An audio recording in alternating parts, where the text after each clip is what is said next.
Hi, and welcome back to our Squad Leader tutorial series. In our previous video, we discussed the prep fire phase. In it, we discussed several things the infantry can do besides fire at the enemy. They included mopping up, entrenching, clearance of all types, and opportunity firing. In this video, we are going to explain mopping up. This tactic can mean the difference between winning and losing a scenario, especially one in which some form of building control is needed to obtain victory. I felt that this topic was important enough to put our other battle on hold for a moment. We will be returning to it in our next video to finish up our prep fire discussion with opportunity fire and then carry on to the movement phase. The first thing to note is that mopping up can only be used if no quarter has not been declared by the side whose prep fire phase it is.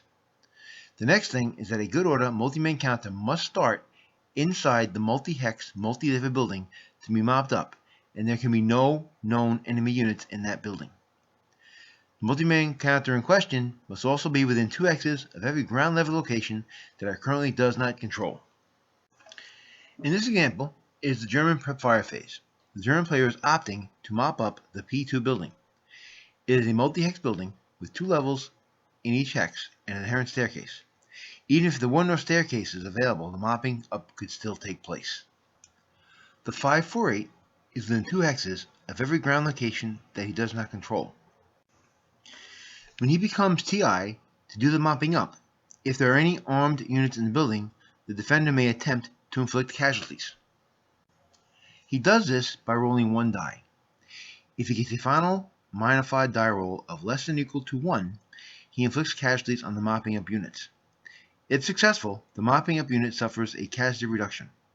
This die roll is modified as follows: -1 for each stealthy concealed unit, -1 for every half squad equivalent above the initial half squad, plus any leadership modifiers, so 9 -1 leader would add his -1 to the roll, and if the defender is lax, then there's a +1 for every lax half squad.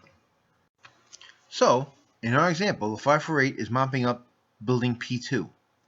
The 447 shown to the right is hip on the first level of the building, in the hex with the question mark on it.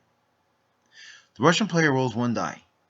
There is a -1 DRM to the die roll because it is a full squad 447, so there is an additional 1/2 squad conferring a -1 to the dice roll. He rolls a 2, so the 548 suffers casualty reduction. The 447 would emerge under a question mark in its hex, and it would stay under that question mark even after he causes the casualty reduction. This casualty reduction has no effect on later defensive fire actions by the 447. If there had been no units in the building, the German player would control the building without having to go through every hex. The German player knows the Russians are there, and he can plan accordingly. Mopping up is not the most exciting part of the game, but it can be a key part of the strategy to win scenarios, where you have to control buildings and clear out hidden units. This concludes our video on mopping up during the prep fire phase. You can find this video and our other videos at jndhobbies.com. I hope you found it useful, but please remember that this video, as well as all our other videos, are meant as an introduction to this great game to help you dive in and have some fun.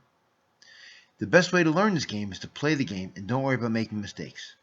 Perhaps learn from a more experienced player or go to one of the many tournaments around the country, like Northeastern in Boxborough, Massachusetts, or the New York State ASL Championships in Albany, New York. If you liked this video and found it useful, please like us on YouTube and subscribe to our channel. If you have any questions, thoughts, or suggestions, please feel free to contact us at jdhobbies@live.com. And like always, thanks for watching.